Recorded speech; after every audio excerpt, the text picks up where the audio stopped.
উমা মা মা মা, শেখ হাসিনা ভিসা সহজ করে দিয়েছে, ভারতের চিকিৎসা সহজ করে দিয়েছে। তো ভিসার দরকার কি? শ্বশুর বাড়ি, ভাইয়ের বাড়ি, বোনের বাড়ি, মামার বাড়ি ভিসা লাগে? লাগে না। সহজ করার কি আছে? লজ্জা নাই? একটা দেশের প্রধানমন্ত্রী সে তার দেশের চিকিৎসার দুর্বলতা এভাবে তুলে ধরল যে পার্শ্ববর্তী দেশে চিকিৎসা নেওয়ার জন্য ভিসা সহজ করে দিয়েছি। এই রকম নির্লজ্জ আচরণ, এই রকম বেশরম আচরণ বিশ্বের কোনো দেশের প্রধানমন্ত্রী করবে কিনা আমি জানি না। দেশের চিকিৎসার 12টা বাজায় চাঙ্গে তুইলা এখন বক্তব্য দিচ্ছে যে ভারতে চিকিৎসা নেওয়া সহজ হবে, ভিসা সহজ করে দিয়েছে। আরে বাবা রে বাবা, কি কাম করছে! হ্যাঁ, মারাত্মক কাম করছে, তাই না? দেশের হাসপাতালগুলোর কি অবস্থা করছে! সাহিত্যে পড়াশোনা করা লোককে স্বাস্থ্য মন্ত্রণালয় বানায় দিয়ে চিকিৎসা ব্যবস্থা ধ্বংস করে আজকে বলছে ইন্ডিয়ায় চিকিৎসা নেওয়া সহজ হবে, ভিসা সহজ করে দিয়েছি। কি কামটা করছে শেখ হাসিনা, তাই না? চমৎকার করছে না? কিও ভাই ব্রাদার, বড় ভাই, চাচা, খালু, সবাই শুনছেন নি?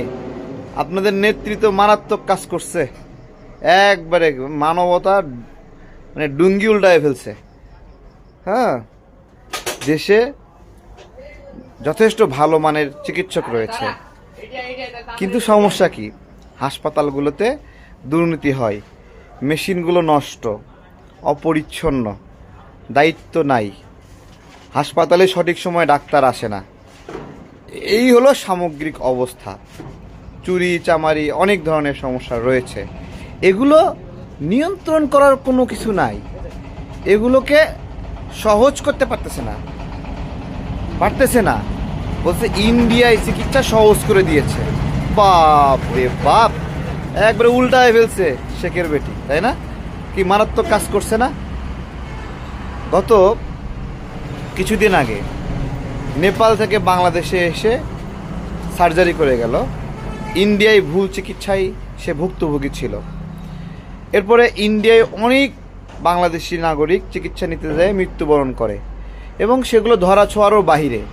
বাংলাদেশে কোনো হাসপাতালে ভুল চিকিৎসায় কেউ মারা যাক, আইন আদালতের মাধ্যমে ক্ষতিপূরণ নেওয়া সহ বিভিন্ন সময় হাইকোর্ট রায় দিয়েছে। 10 লক্ষ টাকা ক্ষতিপূরণ, 20 লক্ষ টাকা ক্ষতিপূরণ, এগুলো দিয়েছে।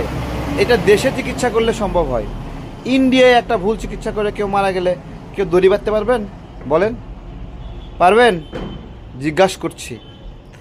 তো মানে ইন্ডিয়া মানেই বিরাট কিছু, এরকম একটা। এটা কে বানাইছে? এ ধরনের সিচুয়েশন কে তৈরি করছে? একজন মরে গেছে, এক মন্ত্রী, সেই মন্ত্রী স্বাস্থ্যমন্ত্রী ছিল।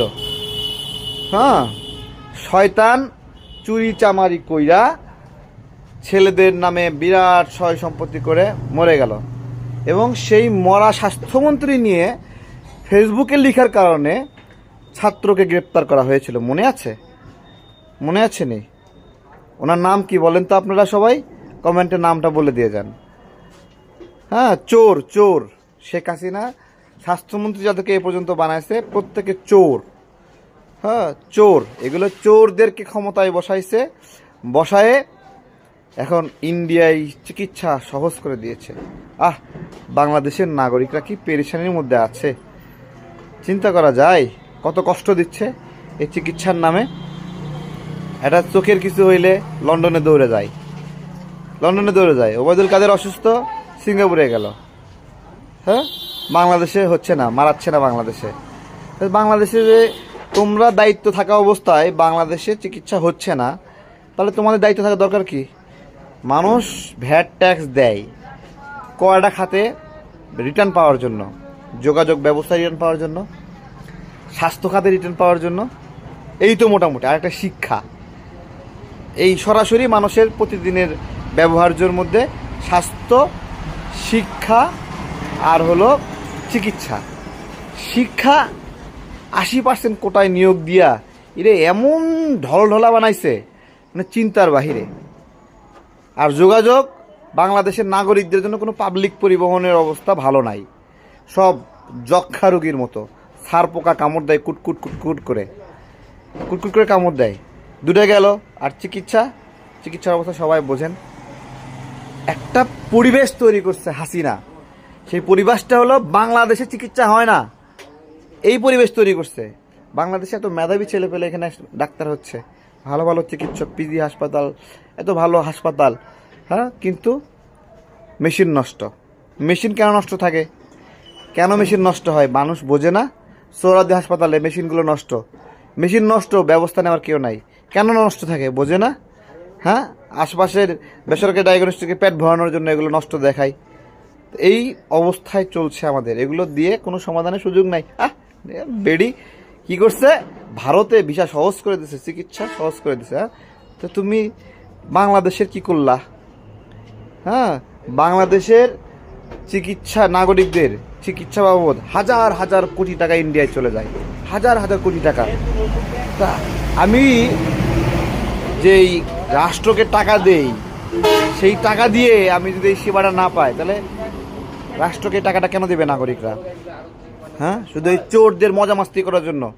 মতিউর রহমানদের জন্ম দিছে এই মজা মাস্তি করার জন্য না? মতিউর রহমানরা, আমরা ভ্যাট ট্যাক্স দেবো, রেভিনিউ দেবো, আর সেই রেভিনিউ টাকা নিয়ে, হ্যাঁ, বান্ধবী রাখবো একটা কানাডায়, আমেরিকা একটা রাখবো, পোলা রাখবো, মাইয়া রাখবো। চোরের ঘরে চোর সব এক জায়গায় হয়েছে, হ্যাঁ, ভিসা সহজ করেছে।